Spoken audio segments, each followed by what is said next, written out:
Now Gnoddy here has 3 baubles basically. There's a bauble that gets attached to the top of the hat, made in that color, and then 2 hand color baubles that are made and then attached into the sleeve. So we need to do that step next in our Gnoddy.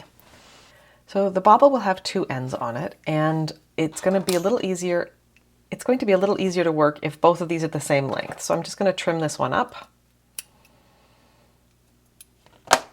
Now we're going to thread both of these on a yarn needle. My trick for threading needles is as follows. Don't try to thread onto the ends. Instead, not too far from the end, just bend, fold over your fabric or your ends like this. Pinch it between your thumb and finger. Place the eye of the needle right up next to that bend. And as you open the pinch, they will start to go through. It's a little harder with 2 ends than with 1. You may need to get a yarn needle with a bigger eye than I've got, but I've got that. It's going through, so let's keep going. So I'm going to pull this through. If you are really struggling with this, you could bury one end in your bauble and just work with the one, so that's definitely an option too.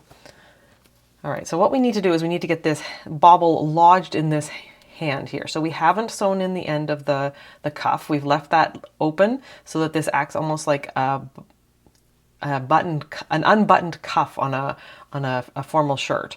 So we're going to put the needle through. We're going to bring both ends through that way, and that's going to give us the ability to tug on this end and pull the bauble in and sort of lodge it, as it were. Okay, so now I'm going to take this off. We'll just be grabbing at these ends for the moment. So now I'm really going to pull on them and try to get that bauble so that it's just however deep I want within the cuff. So if I go really, really deep, obviously it's just going to vanish and it's not going to be visible. So I want it to be visible enough. And then we're going to use this cuff end and we're going to use that to sort of skewer the bauble and keep it in place.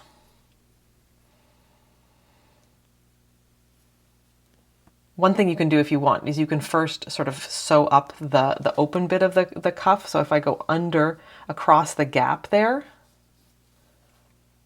and then back, that just sort of completes the cuff and makes it back into a circle. So that's something you could do right now if you want. You can also do it at the end.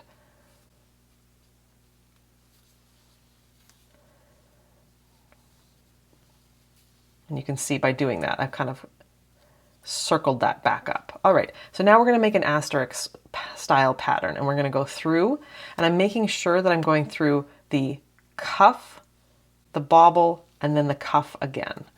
And again, I'm going to keep hold on these 2 ends just to keep that in place. I can also keep hold on it through here. So that was sort of one point in the asterisk. So let's go through and come out over here. And then let's go in there and come out over here. And we're just sort of securing that bauble by going down, back and through in multiple ways, in multiple places. If this is going to be a toy, I would suggest continuing to secure in multiple places, in multiple ways. If this is going to be a decoration, you can be done. So just put your needle through the bauble one last time, thread it up into the sleeve.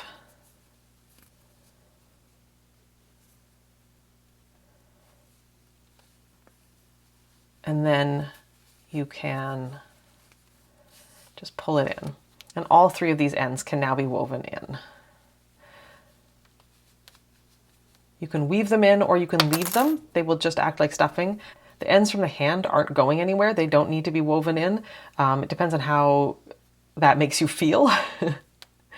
I'm just going to quickly secure this end from the sleeve that we were using just now. And I'm just going to split the plies a few times, go back and forth in a bit of a zigzag motion here and secure it. You could also tie all 3 ends together one more time. That would be a nice tidy way of making sure that everything is locked in there. And then if you just leave all of those sort of stuffed up in there and flip it back around, the arm is already a little bit stuffed and the ends won't be in your way when you go to work the rest of the body. And that's how we do the hands on Gnoddy.